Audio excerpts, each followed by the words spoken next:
செனகா தன்னுடைய தோழரான லூசிலியஸுக்கு எழுதின இரண்டாவது கடிதத்துடைய சாரம். அங்கேயும் இங்கேயும் அலைஞ்சு தெரியாம ஒரு குறிப்பிட்ட இடத்துல நிலை கொண்டு தன்னந்தனியா தன்னிடமே அதிக நேரத்தை செலவிடுறது தான் ஒரு நிலையான மனநிலையுடைய அடையாளம்.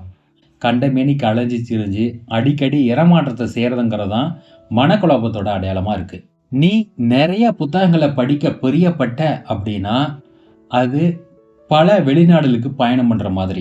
நீ பலரோட அறிமுகத்தை ஏற்படுத்திக்கலாம், ஒரு ஆழமான நட்பை ஏற்படுத்தி கொள்ள முடியாது. அதனால் குறிப்பிட்ட சில சிந்தனையாளர்கள், அதாவது சிறந்த சிந்தனையாளர்களோட புத்தகத்தை படிக்கிறது நல்லது.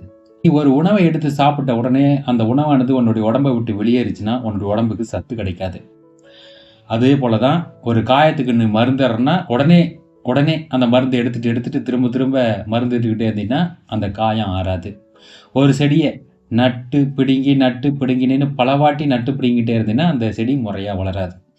அதுபோல் பல புத்தகங்கள் அப்படி மேலோட்டமாக படிக்கிறத விட ஒரு குறிப்பிட்ட கருத்தை எடுத்துக்கிட்டு அதை முழுமையாக புரிஞ்சு உள்ளார்ந்து ஒரு நாளைக்கு ஒரு கருத்து அப்படிங்கிற மாதிரி புரிஞ்சுக்கிட்டு படிக்கிறதுங்கிறது மிகப்பெரிய ஒரு தெளிவை கொடுக்கும். அது மட்டும் இல்லாமல் எத்தகைய கருத்துக்களை நாம் தேர்வு செய்யணும்னா வறுமை, மரணம் மற்றும் பிற துன்பங்கள் இவைகள்லாம் வரும்போது அதை எதிர்கொள்வதற்கான மனோதிடத்தை கொடுக்கக்கூடிய புத்தகங்களை படிப்பது தான் சிறந்தது.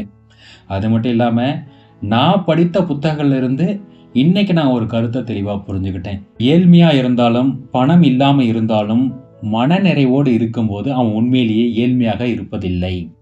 உண்மையான ஏழ்மை எங்கே இருக்குது அப்படின்னா, அதிகமான செல்வம் தாங்கிட்ட வச்சிருந்தாலும் பிறர் வச்சிருக்கக்கூடிய பண்டத்தின் மீது போராம பிடிச்சி அது தாங்கிட்ட இல்லையே நினைக்கிறான் இல்லையா, அவன் தான் உண்மையான ஏழை, உண்மையான வறுமையில் இருப்பவன்.